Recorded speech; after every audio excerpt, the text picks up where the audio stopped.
Hello hi అందరికీ happy Shivaratri. ఏంటి ఈ అమ్మాయి నిన్న శివరాత్రి అయిపోతే ఈరోజు హ్యాపీ శివరాత్రి అని చెప్తుంది అని అనుకుంటున్నారా? నిన్న మార్నింగ్ టెంపుల్కి వెళ్ళడం కుదరలేదండి. ఈవినింగ్ ఆఫీస్ నుంచి వచ్చి టెంపుల్కి వెళ్ళేసరికి నైట్ 10 అయిపోయిందనమాట. ఇంకా ఆ టైంలో అప్లోడ్ చేశాను కానీ బై మిస్టేక్ ఎందుకో అప్లోడ్ అవ్వలేదు. సో అందుకని ఈరోజు అప్లోడ్ చేస్తున్నాను. మీరందరూ ఎలా చేసుకున్నారు శివరాత్రిని? టెంపుల్స్కి వెళ్ళారా? ఉపవాసం చేసుకున్నారా? జాగారం చేశారా లేదా? నేనైతే మార్నింగ్ ఆఫీస్కి వెళ్ళిపోయి ఈవినింగ్ ఆఫీస్ అయ్యాక వచ్చి ఫ్రెష్ అయ్యి టెంపుల్కి వెళ్ళాను. అసలు టెంపుల్ దగ్గర భలే డ్యాన్స్ వేస్తున్నారండి, చాలా బాగా వేశారు. యాక్చువల్గా ఒరిజినల్ సాంగ్ పెడదాం అనుకున్నా, కాపీరైట్ అలా వస్తుందేమో అని చెప్పేసి పెట్టలేదన్నమాట. చాలా బాగా వేశారు డ్యాన్స్లు అవి. చాలా ప్రోగ్రామ్స్ కూడా జరిగినాయి అన్నమాట. చాలామంది బుడ్డి పిల్లలు కూడా ఏమంటారు భరతనాట్యం వేస్తారు కదా, అవి రెడీ అయ్యి అలా వెళ్ళిపోతూ ఉన్నారు. అప్పటికి అయిపోయినట్టుంది నేను వెళ్ళేసరికి. చాలామంది పిల్లలు నడుచుకుంటూ వెళ్ళారనమాట.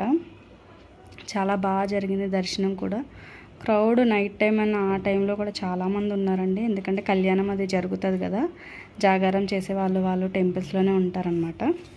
టెంపుల్ దగ్గర కళ్యాణం అయ్యేంత వరకు ఉండి ఆ జాగారం కూడా అవుతుంది కదా, గుళ్ళో చాలా వరకు ఉంటారు 12-1 వరకు.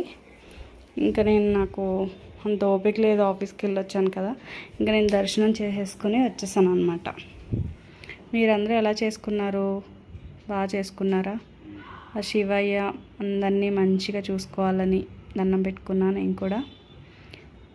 చూడండి ఎంత బాగా వేస్తున్నారో డాన్స్లు అవి. చాలాసేపు ఉండి చూడాలనిపించింది కానీ నేను నేను 9:30 10కి ఆ టైంలో వెళ్ళాను అనమాట. ఇంకా ఆ టైంకి లాస్ట్లో ఇంకా 2-3 సాంగ్స్ వేసేసి ఆపేశారు.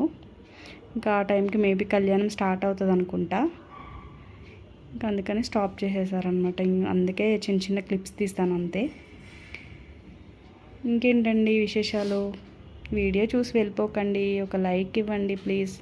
మీరు ఇచ్చే లైక్ చాలా సపోర్టివ్గా ఉంటుంది, కొంతమందికి రీచ్ అవుతుంది. Thank you so much.